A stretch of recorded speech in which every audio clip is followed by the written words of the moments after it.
a new section known as, aspects or perspectives in entrepreneurship. It's This is going to be where I gather media from across the internet and show examples or show things that I think gives an insight into the thinking of entrepreneurs.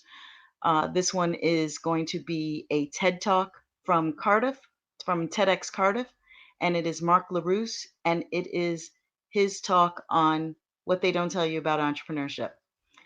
Very funny, very, very truthful, and very insightful. So enjoy Mark and his presentation. Talk to you later.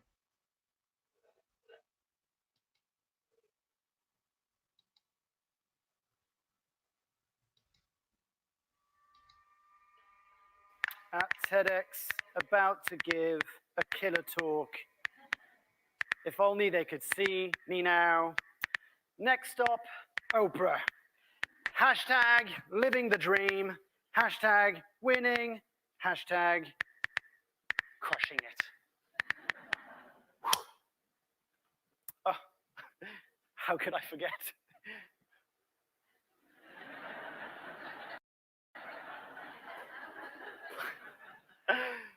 My life is amazing. I wake up at 5 a.m. every day with a big smile on my face. And that's without an alarm clock. And you know why? Because my passion wakes me. You see, after an hour of power yoga, I hop in a cold shower where I visualize my goals before I jump on a podcast and green a green smoothie. That's before most of you have even had time to scroll through your first social media feed. Yes, unlike you, I have the freedom to decide how I spend my days. I go on holiday when I want, where I want, and for how long I want. But you already know that because you obviously follow me on Instagram. You see, success is my first, last, and middle name. Yes, you've guessed it. I'm an entrepreneur, and I'm living the dream. It's funny because it almost sounds true. And it makes me wonder, who is that guy? Well, that's me. At least that's what you would think if you looked at my social media feed. You see, we're currently riding a wave where entrepreneurship is hip. And like any fad, when it doesn't go to plan, it's really easy to put on a brave face, keep up appearances, and pretend like you're successful, even if you have no idea what you're doing. But when did it become cool to become an entrepreneur? In fact, who here runs a business? Do you feel cool? Because I don't know about you, but I do not feel cool. In fact, most of the time, I feel lonely. I worry, I stress about money on a daily basis, and this was so not meant to be the plan. You see, about a year ago, almost to the day, I quit a job after spending a decade working across the corporate sector, the non-for-profit, and the charity sector, thinking that if I quit my job, everything I ever dreamed for in life would come true. Because obviously, being your own boss means that you have the flexibility, freedom, and success is bottomless. Well, it wasn't the case. You see, maybe what it looks like on the outside through all my podcasts and YouTube videos, it looks like I'm having a ball of a time. But I actually spend 80% of my time staring nothing but a screen, and sometimes I don't even bother leaving the flat or wash. But don't tell my girlfriend that, because she thinks I do. And this got me thinking. It's the same thing that when my friends call me up and say, hey, Mark, do you want to catch up for a beer? And I say, I'm sorry, I've got other plans. I'm busy. But I'm not busy. I'm just really, really worried about how my business is actually doing. And so I feel like I can't share that. And this is something that I've seen over and over again So I'm the host of the most unpronounceable podcast ever known to mankind. As dyslexic, I could have picked a better name. The Unconventionalists. And effectively what it is, I get to speak to a whole bunch of really exciting people from all walks of life who've experienced different levels of success. And let me tell you this. It doesn't matter if you're a one-man band or if you're a business with 1,000 employees. If you have 100 followers or if you have 1,000,000. The resounding feeling is how tough the journey is and how lonely it can sometimes feel. Now, if you look at the statistics, it's pretty scary. Out of the 5.5 million businesses in the UK, 76% of them were started by people who employ no one but themselves. So it's a pretty lonesome journey, to say the least, for almost 3/4 of us. And yet we feel like we can't open up and talk about it because we've made up that tears don't sell. And so we live with this dirty little secret, except this secret is something that everyone who's ever started a business knows oh too well. And I started thinking, if you look at the statistics and you look at Company House data, it looks like actually in 2016 it was another record-breaking year of 75 new businesses every single hour. That's insane. Bloomberg says that actually 8 out of 10 entrepreneurs fail within the first 18 months. And there was a study by the Professor Michael Freeman from the University of California that basically studied the link between entrepreneurship and mental health issues. And he found that 1 in 3 entrepreneurs experiences depression. When the hell did entrepreneurship become trendy? Especially when you look 20 years ago, and it was basically a bunch of geeky guys living in a box staring at a screen. Well, you see, when I quit Movember, I thought that everything was going to come to me. I could have never imagined that after spending 4 years in a dream job as country manager, raising 2.8 million euros for Men's Health, hobnobbing with celebrities, being interviewed on national television, and being part of an incredible team, all that to start my own business would be so tough and lonely. So when my friends and family ask me, so, how are things going? I smile, I grind my teeth, and I say, great. When really, what I want to say is, this is the toughest thing I've ever done in my life. I'm really struggling. And if you can relate to this situation, I want you to know that actually being vulnerable and telling your friends that you're hurting is the best way for them to know you need help. And I know that's scary. But instead, I've been guilty of putting up a mask and feeding the myth that being an entrepreneur and living the entrepreneurial lifestyle is the lifestyle we should all aspire to. And that got me thinking, surely there must be a reason why so many people are thinking about starting their business. Well, I think, this is my opinion, that because of the rise of the superstar entrepreneur, including Elon Musk, Richard Branson, and Steve Jobs, the rise of the superstar entrepreneur has given birth to the new aspiring celebrity of the 21st century. Social media and front cover magazines have labeled it. They make it sound sexy and they make it sound cool. And you know what it is? It feeds into our need to be recognized, to be famous, to be rich. But is the allure of being an entrepreneur for the chase of fame and fortune really all there is to it? No. It goes deeper than that. Consider the Gallup study that found that 87% of workers worldwide feel emotionally disengaged from the work they do.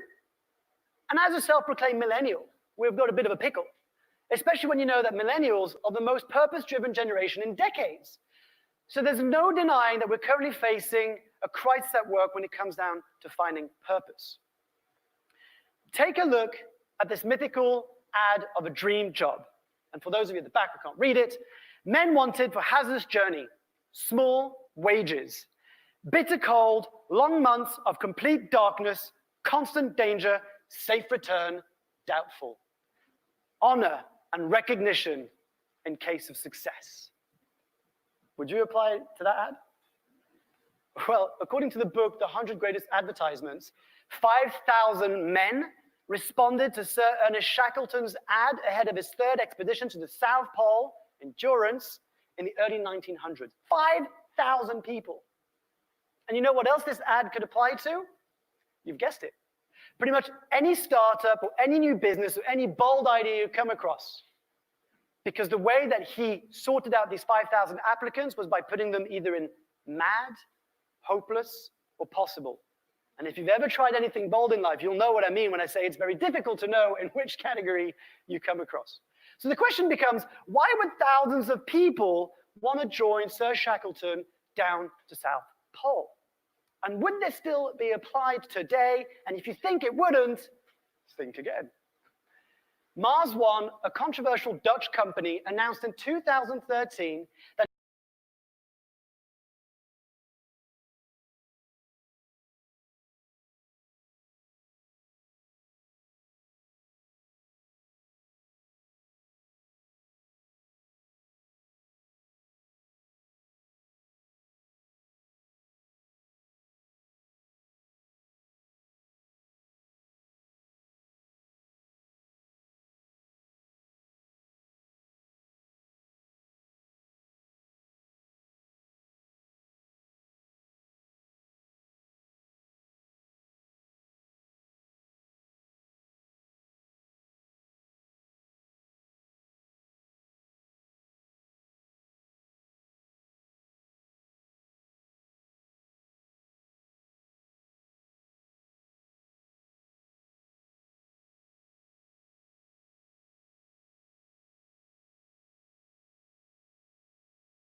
see myself. There we go. Oh my goodness, this is going to be a nightmare to cut because I'm all over the place on the screen. This is what you should not do, people. Anyway, I am going to be logging out of this room because this was to share this example. And in the next segment, we'll talk about it a little bit more. So, see you.